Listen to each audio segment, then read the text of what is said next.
এমন 3টি বা 4টি টপিকের কথা বলে দিব যেই 3টি বা 4টি টপিক থেকে তোমার কিন্তু খ বিভাগে প্রশ্ন আসবেই। হুমায়রা কমেন্ট করছে, ভাইয়া হিসাব বিজ্ঞান প্রথম পত্রের কোন টপিকগুলা পড়লে বা কোন টপিকগুলো টার্গেট করলে খ বিভাগ থেকে 100% মার্ক ইনশিওর করতে পারবো। তো দেখো, অনেকেরই কিন্তু সেম কোশ্চেন থাকে যে শেষ সময়ে কোন টপিকগুলো আমাদের টার্গেট করা উচিত এবং বিগত সালের কোন টপিকগুলো থেকে 2টা করে সিকিউ আসছে।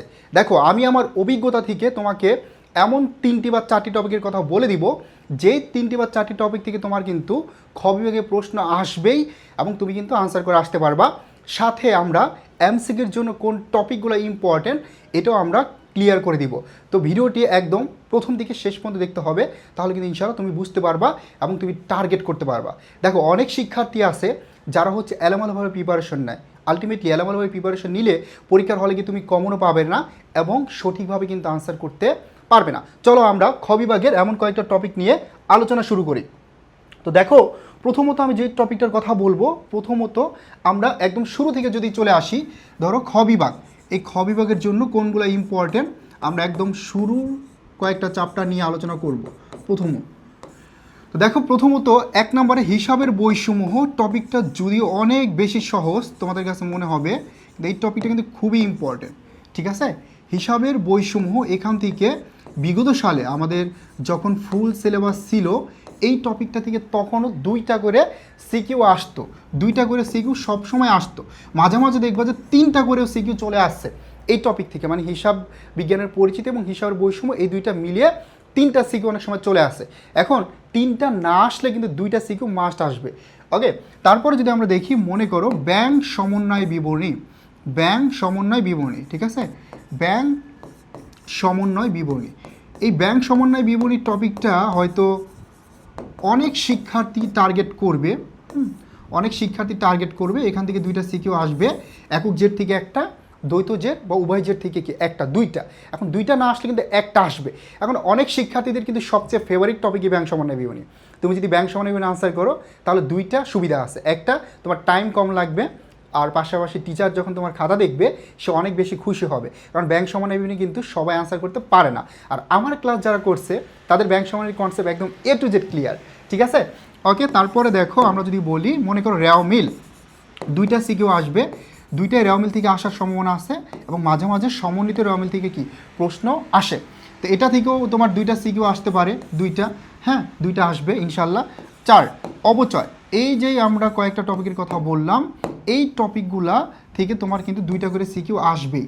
তো এই টপিকগুলা, এই 4টা টপিকের মধ্যে যে কোনো 3টা টপিক তুমি যদি ভালো করে টার্গেট করো, ইনশাল্লাহ এইচএসসিতে তুমি ভালোভাবে খ বিভাগের 50 মার্ক ইনশিওর করতে পারবে। ঠিক আছে, সো এই 3টার মধ্যে যে কোনো 4টার মধ্যে যে কোনো 3টা তুমি টার্গেট করবা। পাশাপাশি দেখো কুরিন বা একতরফা দাখিলা পদ্ধতি, এইগুলো থেকে কিন্তু কোশ্চেন আসবে, প্রিভিয়াস ইয়ার আসছে, একটা করে অ্যাটলিস্ট আসবে। তো তুমি চাইলে ওইগুলো স্কিপ করতে পারো, কিন্তু আমি বলবো বেসিক ক্লিয়ার করে যাবে, কারণ বাই এনি চান্স যদি কোশ্চেন একটু এদিক সেদিক হয়ে যায় তুমি যাতে আনসার করে আসতে পারো। ওকে, এবার আমরা এমসিকিউর জন্য একটু যদি বলি, এমসিকিউর জন্য মনে করো কয়েকটা টপিক, বিশেষ করে তোমরা এই টপিকগুলো একটু পড়বা। সমন্বয় দাখিলা, সমন্বয় দাখিলা, ঠিক আছে, সমন্বয় দাখিলা একটা টপিক। তারপরে সমাপনী দাখিলা, সমাপনী দাখিলা, হ্যাঁ সমাপনী দাখিলা, এইগুলো একটু আলাদা করে পড়বা। তারপরে সংশোধনী দাখিলা, এই কয়েকটা টপিক একটু আলাদা করে তোমরা গুরুত্ব দিবা, হ্যাঁ সংশোধনী দাখিলা এইগুলা। পাশাপাশি হচ্ছে আমি যদি বলি মুনাফার হারটা, এটা ভালো করে পড়বা। আর্থিক বিবরণীর ম্যাথগুলা, হ্যাঁ আর্থিক বিবরণীর যে ম্যাথগুলো আছে এইগুলোও কিন্তু ভালোভাবে দেখতে হবে, যেটা মুনাফার হারের সাথে কিন্তু রিলেটেড। ঠিক আছে, সো এখানে এই টার্মগুলো থেকে কোশ্চেন বেশি আসে। তারপর মনে করো অবচয়ের একটা স্ট্রাকচার মনে রাখবা। দেখো, অবচয় থেকে প্রতি বছরে কিন্তু কোশ্চেন আসতেছে, একটা অনুচ্ছেদ থাকবে, এখান থেকে প্রশ্ন আসবে। পাশাপাশি মনে করো তোমার আর্থিক বিবরণীর সমাপনী মজুদ পণ্য, বিক্রিত পণ্যের ব্যয়, প্রারম্ভিক মজুদ পণ্য, তারপরে মুনাফার হার, এখান থেকে কোশ্চেন হয়। তো তুমি যদি ভোট প্রশ্ন সলভ করো তাহলে নিজেই বুঝতে পারবা। ঠিক আছে, সো ভোট প্রশ্নটা অনেক বেশি ইম্পর্টেন্ট শেষ সময়।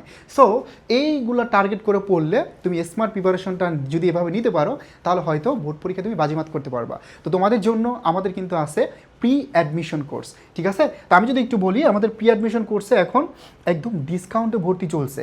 ওকে, প্রি অ্যাডমিশন কোর্সে আমরা ডিসকাউন্টে ভর্তি নিচ্ছি, প্রি অ্যাডমিশন কোর্স। তো দেখো, এই কোর্সে এখন ভর্তি হলে তোমার জন্য কিন্তু যেহেতু বিশ্বকাপ চলছে, তার মানে বিশ্বকাপকে রাঙিয়ে দিতে বা বিশ্বকাপের উন্মাদনা একদম সরিয়ে দিতে তোমাদের জন্য আমরা এডুকেশন কিন্তু এই প্রি অ্যাডমিশন কোর্সে যারাই ভর্তি হচ্ছে আমাদের ডিওয়াইসি ব্যাসে তাদের জন্য কিন্তু আমরা একদম সম্পূর্ণ ফ্রিতে আর্জেন্টিনা অথবা ব্রাজিলের, মানে তুমি যেই দলের সাপোর্টার হও ওই জার্সিটা আমরা সম্পূর্ণ ফ্রিতে দিব।